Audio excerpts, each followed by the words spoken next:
I'm a teacher. Good teaching is an art, and the knowledge of how to teach is a science. The science of transferring knowledge from one person to another.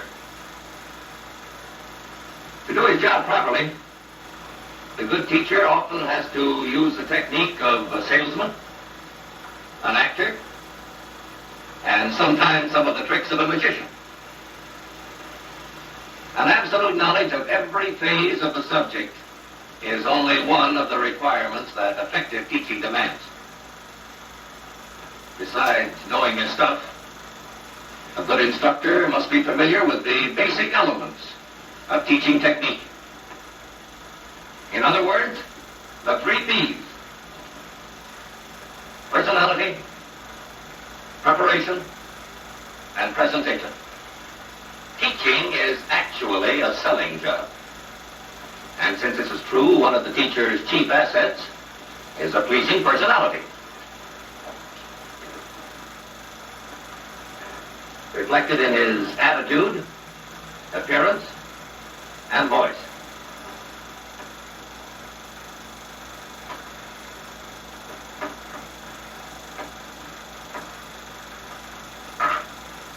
A salesman knows he must sell himself as well as his product.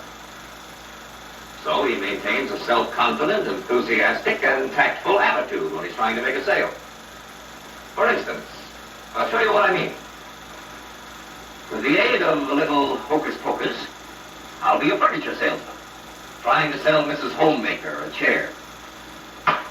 And madam, because of this type of production, the chair naturally costs a little more. And I know you'll agree that as far as comfort and appearance are concerned, it is well worth the price. Would you mind explaining about the springs once more? I'll be glad to. They're coiled springs of the hourglass type, with each spring encased in a separate cloth cylinder. With springs of this sort, the seat of the chair can never get lumpy, as it might with the old-fashioned type of spring.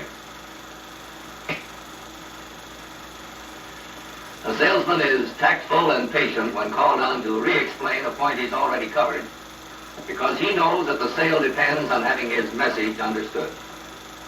He's self-confident because he knows his subject, the product he sells. And he's enthusiastic because he believes in his subject. He himself is sold on the product. A good personality is just as important for a teacher as for a salesman. The teacher, too, must be self-confident and enthusiastic in order to sell his subject. His personality helps sell an understanding of his message.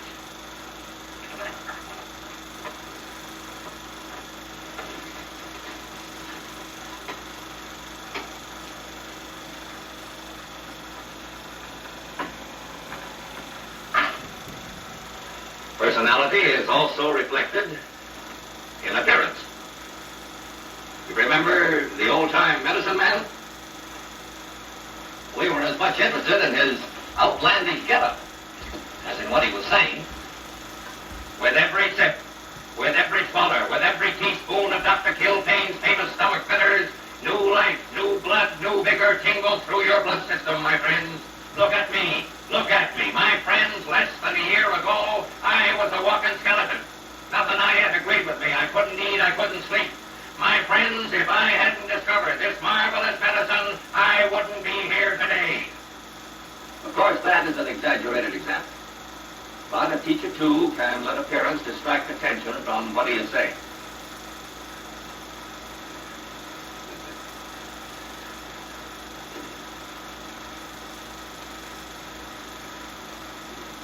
So it's important that a teacher guard against anything about his personal appearance that may appear flashy or unusual.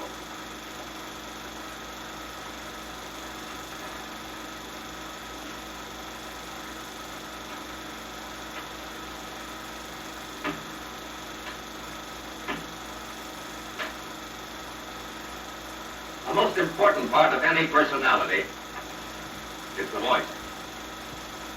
Take this type, for example. On your left, you'll see the Frontier Memorial, built in 1893 in honor of the hardy pioneers who founded our fair city, in spite of untold hardships of war, hostile Indians, and famine and fire. And on the right's the post office. While the sightseeing guide may know his subject and present a neat appearance, his voice is obviously one that will not be pleasant to listen to long. But on the other hand, a trained voice, such as some of the better radio announcers have, can be pleasant, businesslike, friendly, and colorful.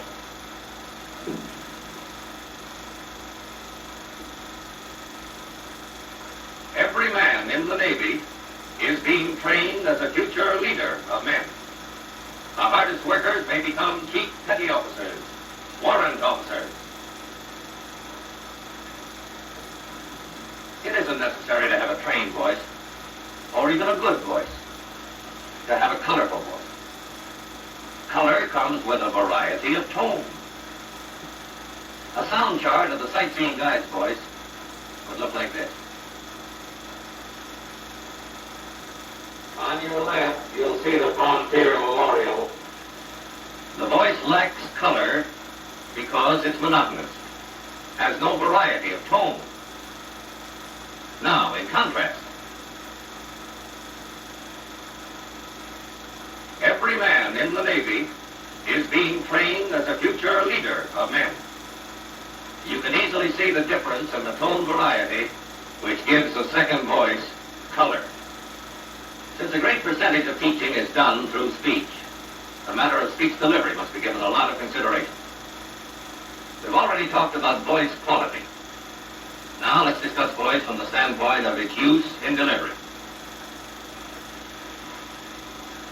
For instance, to be clear and understandable, each word must be carefully enunciated. Let's use a little more magic.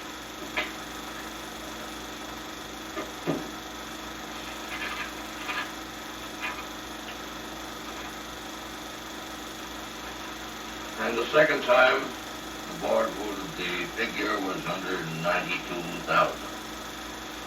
I'll read that back, Miss Brown. The second time the board voted, the figure was under 92,000. No, that's not what I said. The board voted 192,000. Poor enunciation leads to misunderstanding. A teacher should not be afraid to open his mouth when speaking. Speech, to be clearly understood, must also have enough volume. A good teacher will avoid mumbling, or chewing on a pencil, or hiding his voice in the blackboard. But he will also avoid shouting. When talking to a group, gestures help any teacher make the delivery still more clear. In this, teachers might well take a lesson from the way an actor would read Hamlet's famous speech to the players.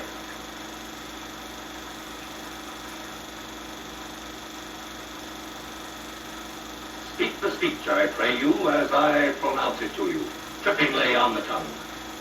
But if you mouth it, as many of your players do, I had as lief the town crier spoke my line.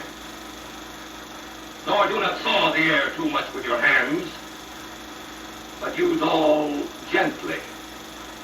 For in the very tempest, torrent, and I may say whirlwind of passion, you must acquire and beget a temperance that may give it smoothness.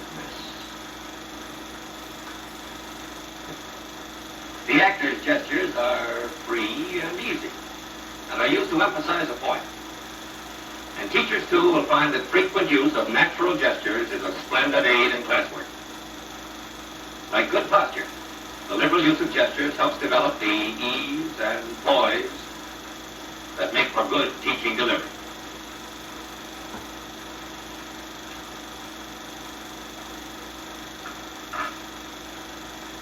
A pleasing personality is a combination of attitude, appearance, and voice. But in addition to personality,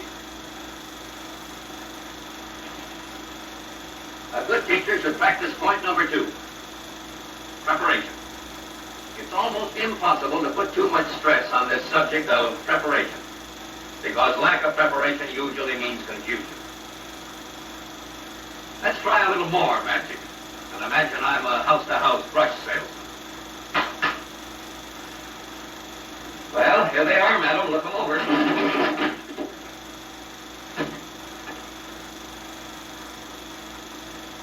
Never saw this one before myself. Wonder what you do with it. No, that's not it. Here's another one I forgot to label. Say, look, maybe I've invented something. Obviously, I wouldn't last very long selling brushes without any more preparation than that. You can be sure every house-to-house salesman carefully prepares his sales talks and demonstrations. And a teacher must do the same thing.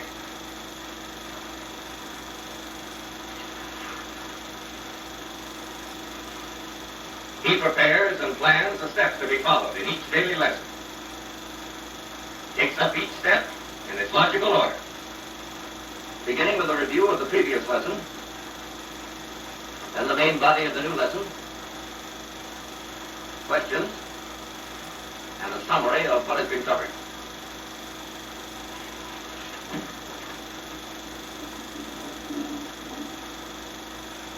Demonstration pieces, such as models, graphs, or charts, should also be prepared before class, so that the class can be started promptly.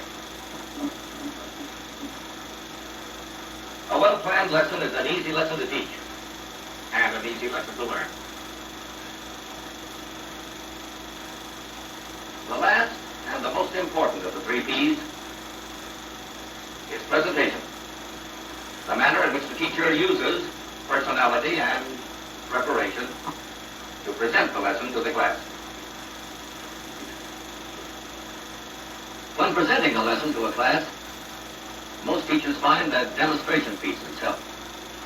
For instance, suppose I were teaching the principles of the gyroscope and just said, the gyroscope consists of a heavy disc mounted within a ring, so that the wheel and its axis are in perfect balance. With the wheel spinning at high velocity, the ring stands in a horizontal position.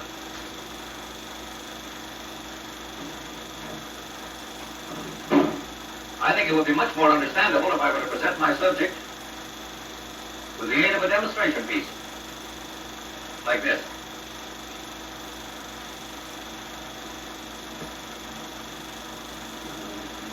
The gyroscope consists of a heavy disc mounted within a ring, so that the wheel and its axis are in perfect balance. With the wheel spinning at high velocity, the ring stands in a horizontal position.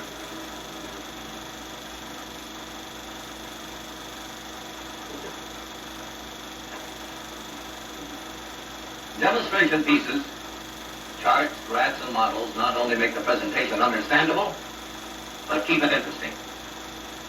And the most effective as well as interesting method of presenting an idea is calling on your own background or past experience. You all know how Abraham Lincoln used his past experiences as a source of material for homely stories to make his point. You may remember the one he told to the jury when he was defending a case and was opposed by a lawyer who believed in wild oratory and wilder misstatement. Lincoln said to the jury, I never knew but one thing which could be compared to this honorable opponent of mine. That was the steamboat I knew when I was a keel boatman back on the Sangamon River. This trifling little boat used to hustle and huff and bustle all over the river. It had a 5-foot boiler and a 7-foot whistle. Every time it whistled, the boat stopped. A good teacher brings the class presentation to a close with a summary of the points covered in the day's lesson. It's as important for a teacher to summarize the points he has made to his students as it is for a lawyer to summarize his arguments to a jury.